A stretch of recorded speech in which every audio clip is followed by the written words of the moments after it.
too much. Everything is too much, okay? What the fuck?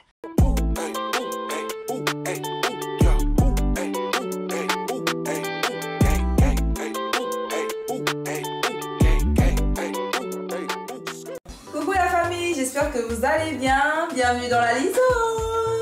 Je suis super contente de vous retrouver. Alors aujourd'hui, ce sera pour une petite story time. C'est arrivé en une nuit, on va même pas dire, on va dire quelques heures.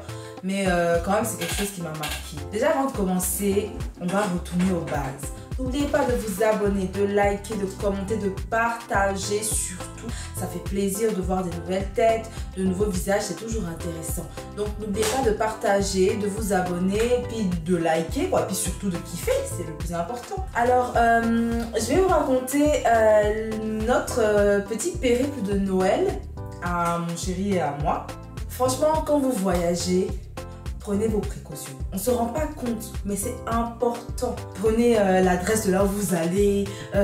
Dites aux gens à quelle heure vous arrivez. Ne faites pas comme moi. Ne vous levez pas en mode « Ouais, je connais trop la ville. Vas-y, on se débrouille. » C'était à Noël et on allait passer les vacances chez mes cousins à Bordeaux.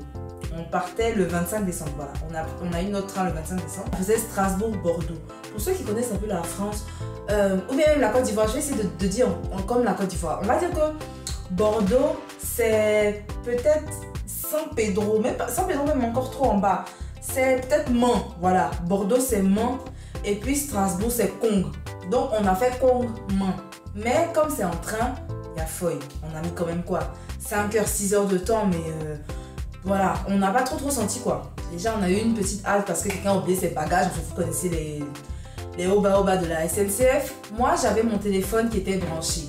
J'ai écouté la musique tout le trajet. Hein. Dites-vous 6 heures de temps à partir d'un moment où ton téléphone il est mort. iPhone, on connaît très bien la batterie, ça meurt super vite. Moi, mon téléphone était branché, je pensais que ça marchait. Ah, il n'y avait pas le courant dans le train.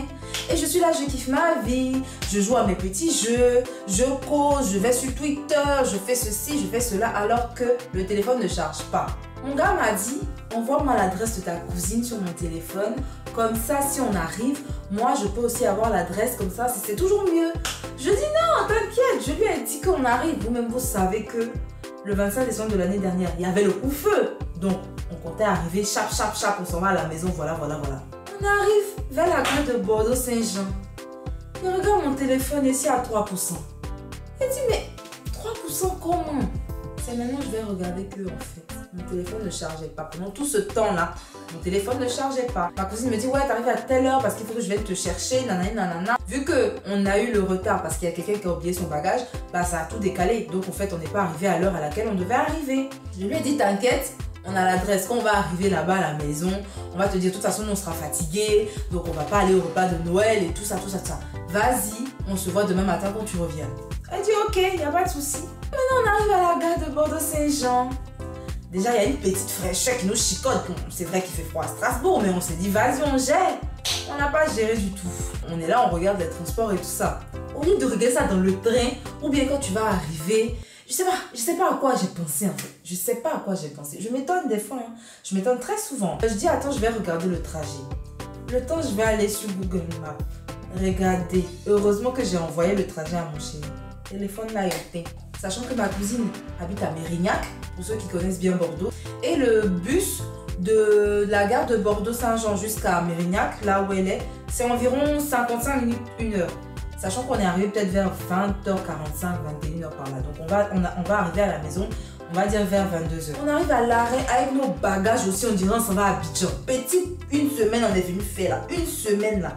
Bagages on dirait, je sais pas, on est impressionné qui. On arrive, on voit que c'est une cité, c'est une zone industrielle, genre un peu zone commerciale façon et tout. Vous-même vous savez, les zones commerciales, on ne se dit pas forcément qu'il y a des gens qui habitent là ou alors qu'il y a des petits quartiers aux alentours. C'est des fois des petits endroits un petit peu isolés. Ils ont fait tous les magasins là-bas et puis les gens passent, ils font leurs courses et ils rentrent chez eux. Je sais pas le gars, il avait quel souci. S'il n'a pas payé facture de frais, s'il n'a pas fait quoi, ils ont coupé son internet. On était en train de se débrouiller un peu. Avec les petits wifi, on capte ici, les trucs de free, wifi secure. GPS va nous dire, prenez direction nord.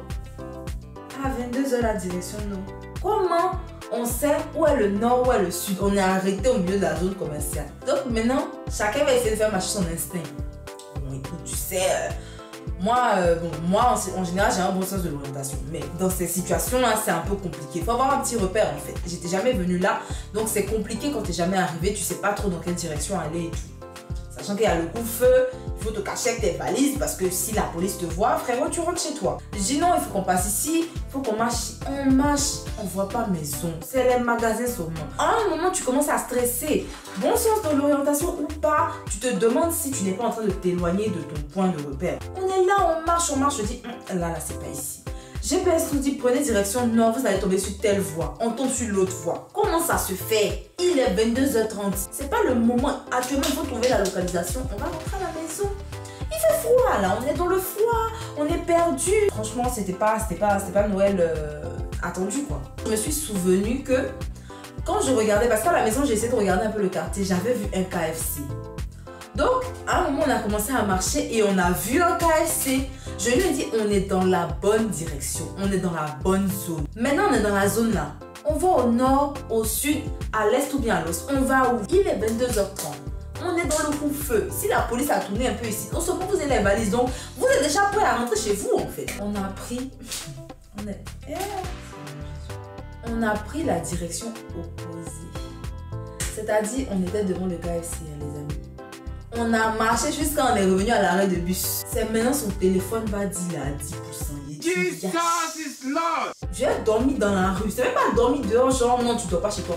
Tu as dormi dans la rue. Noël. Je l'ai regardé parce que je lui ai dit si ton téléphone s'éteint, ne le prends pas mal, mais je vais pleurer. C'est pas ta faute. Mais j'aurai un petit mental breakdown. Tu vas pas trop comprendre quoi. Mais faut pas être étonné parce que je vais pleurer. Il me dit non, t'inquiète, on va trouver toujours.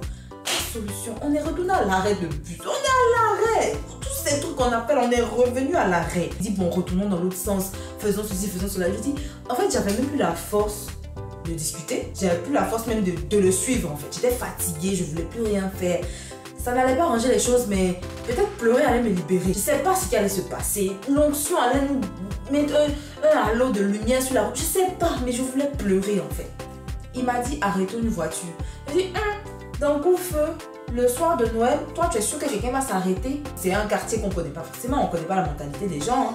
Donc il dit non, c'est pas grave, arrêtons, on va demander. Il y a une voiture qui venait de notre direction. Il a dit oui, est-ce que vous connaissez telle adresse, telle adresse, telle adresse? Le gars dit bien sûr je connais, je vis là-bas, j'en viens comme ça. J'ai dit ma chérie, merci. Je sais pas tu es qui, je sais même pas ce que tu existes, si ça se trouve t'es un ange. Mais en tout cas merci. Vous avez juste à prendre le rond-point et puis comme ça, voilà. Il dit merci. On allait prendre nos valises pour partir. Elle a discuté un peu avec son chéri parce qu'on dirait elle était avec son chéri et toi elle a discuté un peu avec son chéri. Elle dit mais si vous voulez on peut vous déposer. Et elle dit Seigneur Jésus. Et puis on dit on veut nous déposer. Moi je suis trop bien élevée quoi. Genre ma mère m'a trop appris, je sais pas quel style d'éducation trop soutenu. Je dis non ça va. Mon chéri m'a regardé. Il dit tout ce petit trajet tu as fait, ça te suffit pas.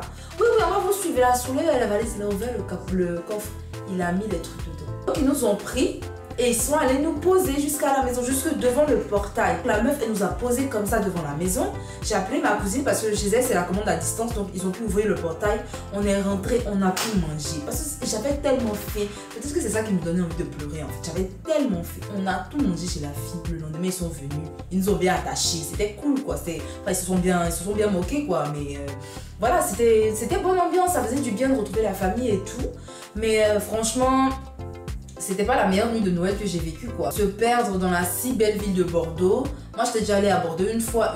Ça fait 2 fois que je vais à Bordeaux, ça fait 2 fois que je me perds. La première fois aussi mon téléphone s'est éteint. J'étais arrêtée dans la rue, pas loin de chez mon cousin. On dirait que quand je vais à Bordeaux, mon téléphone doit s'éteindre. Mon téléphone ne supporte pas le réseau de Bordeaux. Mon téléphone ne supporte pas la ville de Bordeaux. Donc dès qu'il arrive à Bordeaux, il dit bref, off. En tout cas, voilà, c'était pas quelque chose d'extraordinaire, mais en tout cas, ça m'a bien fait rigoler. Sur le coup, j'ai pas rigolé, bien sûr. Mais le lendemain, quand t'expliques, quand t'en parles et tout, c'est toujours aussi drôle et tout ça. Et ouais, voilà, on a passé un bon moment, on a passé une belle semaine. Franchement, c'était top. C'est la fin de l'histoire. Et ce que je peux vous dire, quand vous devez aller quelque part, que vous ne connaissez pas. Je vous en supplie, ne faites pas comme moi. Ne vous jouez pas les Dora l'exploratrice en mode non, vas-y, je connais, je vais demander à la carte. On n'a pas de carte. La carte même là, c'est le GPS. Le GPS est mort si le téléphone s'éteint. Faites attention à vous quand vous allez dans un endroit que vous ne connaissez pas, surtout si c'est la nuit, surtout s'il y a le Covid, surtout s'il y a le couvre-feu et que l'aéroport n'est pas loin, on peut vous déporter à n'importe quel moment. Donc voilà, c'était un petit peu ça l'histoire, c'est un petit peu drôle et j'avais envie de vous raconter ça quoi.